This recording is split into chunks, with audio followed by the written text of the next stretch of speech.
everyone, welcome back to my channel. My name is Heather and today I am back with all of the books that I read in December. December started off rather slow in terms of reading because I was incredibly busy, but then finished on rather a high note. So here are all the books. I'm going to start with my audiobooks first so I don't forget about them, and then I'll get into the physical books. So the first book I finished listening to in December was Vampires of El Norte by Isabel Cañas. This is about a young woman and indeed a young man who start out living on a rancho as children, and you have very much a star-crossed or class-crossed lovers story between the two of them. But they both very quickly realize that there are vampires or some sort of supernatural being on the estate or just outside the estate. Then they are separated and they meet again when they are in their late teens, early 20s. Also during one of the many times that the US is trying to invade and take more of Mexico's land. So I'm not sure exactly when during the early 19th century this is, but during one of those tussles. And so this young woman convinces her father to take her with them when they ride off to try and fight off the Americans, as she has some healing powers. And she and this young man quickly discover that the vampires are being used against them, and it's up to them to try and defeat them and save the rancho. I really enjoyed this one. It wasn't quite as good as the Hacienda, I thought, but still really gripping. I loved a lot of the symbolism and the historical elements that are woven in. It wasn't too gory, which is what I'm usually afraid of with vampire stories. It was very, very good and very well worth a listen. Next, I listened to the novella Veronica Ruiz Breaks the Bank by El Cosimano, and this is a filler novella giving you more backstory about the character of Vero from her Finlay Donovan series. And this tells the story of what happens to Vero in between leaving college and meeting Finlay. That's really all I can say. It's only a couple of hours and it would give parts of Finlay Donovan away, but I enjoyed it. I enjoyed getting to know more about Vero and her friends and family. Another book I'm going to say very little about is my re-listens of the Harry Potter series as narrated by Stephen Fry. And during December, I finished listening to Order of the Phoenix. I continue to say that I love this series and all of its messages, but really don't like how the author has forgotten all of them these days. The last audiobook I finished in December was Becoming Meg Dashwood by Rebecca Humphreys. This is a full cast recording featuring Emma Thompson, among many other wonderful actors, and it tells the story of what might have happened to Margaret Dashwood once she was grown up, and how witnessing the events of Sense and Sensibility may or may not have changed her. It also looks at the fact that Margaret might be a lesbian and what that would have been like for someone in the early 19th century. I loved that it pulled in Gentleman Jack towards the end. It was really well acted. I didn't always love the decisions the characters made, and it was much darker than you typically get in a Jane Austen retelling, but it wasn't gratuitous. It usually had some sort of purpose, which was nice. So, interesting food for thought. If you were thinking about giving it a listen, definitely give it a listen. The next book that I finished physically was A Lady for a Duke by Alexis Hall. This one got pushed off in November because a bunch of library holds kept coming in for me. This was fantastic. If you missed me talking about it for months on end, it seems like. This is a trans historical romance in which our heroine is missing, presumed dead at the Battle of Waterloo, and discovers that this is the perfect opportunity for her to reinvent herself as her true female self. And she goes home, she starts a life over again with people that she trusts and who accept her. But then they soon discover that her childhood best friend has returned from Waterloo, but is very much different. Not only is he recovering from an injury, but it becomes clear he is suffering from depression and PTSD, and this is affecting both him and his sister. So Viola and her sister and brother-in-law? Brother and sister-in-law? I forget. Go to this man's home to try and help him and help his sister, and a romance develops. I love this for so many reasons. I love the open communication between the characters. I love that they had that friendship to build upon. I loved every coming out conversation that was had. I loved the exploration of PTSD and addiction. And they did it in a very accurate and realistic way, but also a historically accurate way. And I loved the way those two met. If you haven't picked up anything by Alexis Hall and you are a massive historical fiction person or historical romance person, definitely pick this up. It is spicy if that matters to you, but it is delightful. Then I also read my copy of Oath of the Wolf by Elizabeth Wheatley. This was released in October, and yes, I have another signed edition. I'm very excited. This is the sequel to Tears of the Wolf, which I absolutely loved in April, over the summer. I forget when I read it, earlier this year. And this was just as delightful. It was slightly slower to start, but once the action picked up, I was gripped, and I think I read the second half of it all in one night. We are still following Brynn and Cenric, as Cenric is called home to his people, the Valdari, and isn't exactly sure why. He's not sure what his king is planning that he needs him for. But Brynn comes with him, along with Snapper and Gwyn, their two telepathic dire hunts, and things unfurl from there. You discover why the king wants him, what the implications are, what other tensions are lying under the surface. And oh my gosh, that second half was so good. I can't tell you anything about it. It would ruin a variety of surprises, but it was so, so good.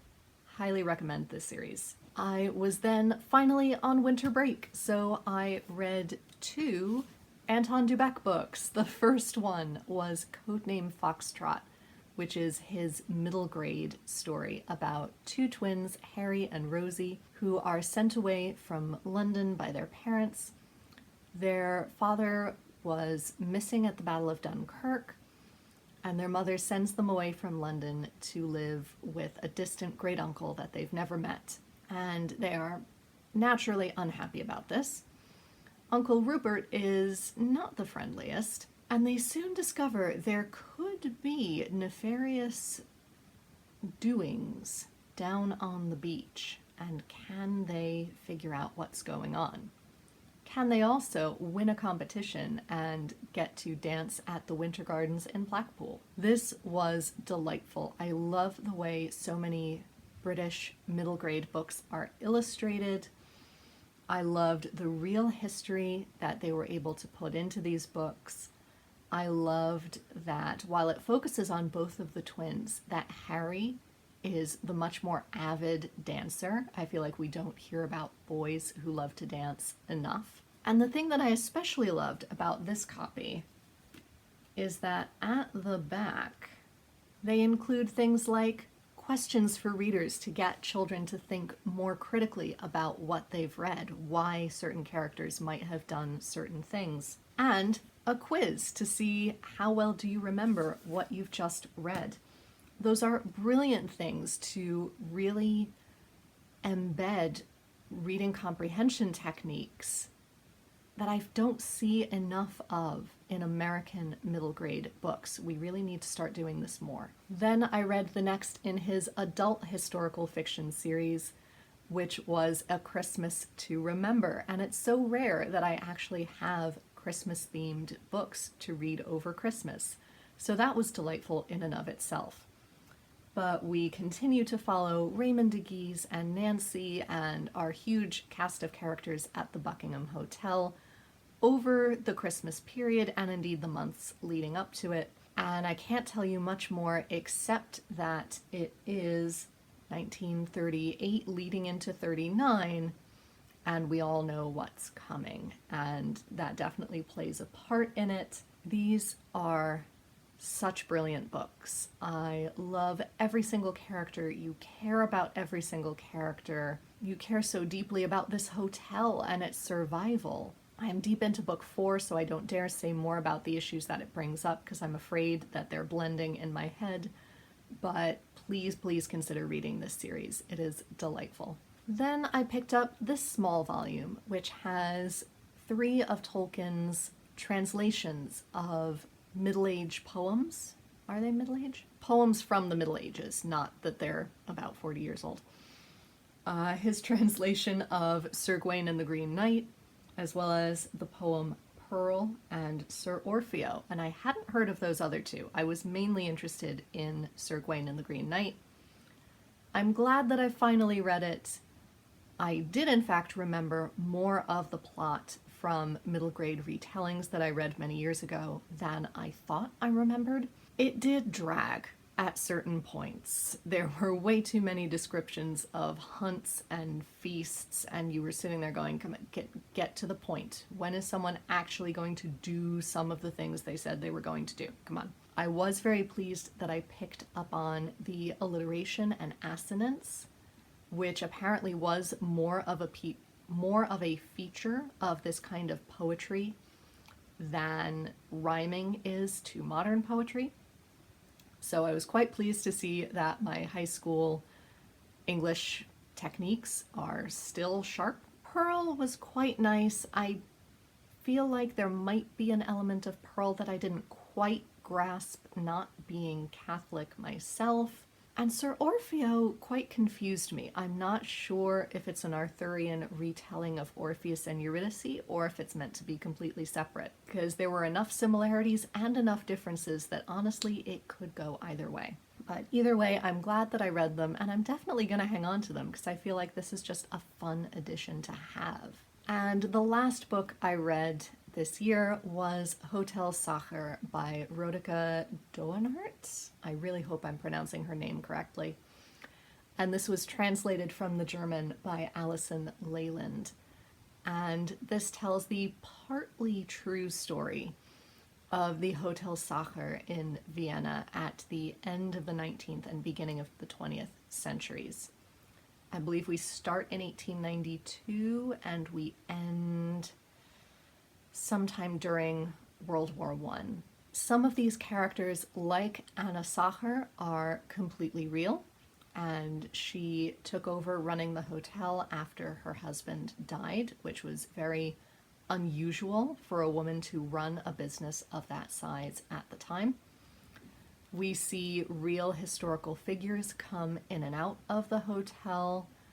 Like, we hear a mention of Crown Prince Rudolph, we hear about the many Emperor Franz Josefs who came before and after him, Empress Elizabeth, but we also follow some fictional characters, including, I want to get their names right, including Martha and Max Adderholt, who come to the hotel from Berlin on their honeymoon, and the von Traunsteins, Georg and what's his wife's name? Constanze, who are rich aristocrats, also newly married. And the friendships and affairs that form between the 4 of them. The Adderholds run a publishing house in Berlin, or they hope to start one. And there's also the figures of love and death who float between all of these interconnected characters in a really beautiful way. You do feel slightly detached at times, but that is how you would feel if you were a mythic creature like love or death. I love how love and death would talk to each other on occasion, trying to negotiate the fates of all of these humans that they were observing. I loved the structure of each chapter, how it would break into small chunks so you could follow each of these different characters. I don't know if that's a feature of German or Austrian novels, or if that's just something that came across in the translation, but I really enjoyed this. It does definitely have its dark moments. It definitely has its trigger warnings. I would encourage you to look at them. As I was entering them on Storygraph, I realized just how many show up in this novel. But you still come away feeling very pleased that you've read it. At least I did. So I encourage you to check it out for yourself if you're at all intrigued. But those are the books that I read this past month, which brought me to 100 total books for the year, which I am quite proud about. I wasn't sure that I was going to make it. I usually set my official Goodreads goal at 50 books, but I do always like to try to double that. And I'm quite pleased that this year I actually did. Let me know down below what you ended up reading this month, especially if you enjoyed one or if you think I would particularly enjoy one. And until next time, be safe, be well, and happy reading. Bye everyone.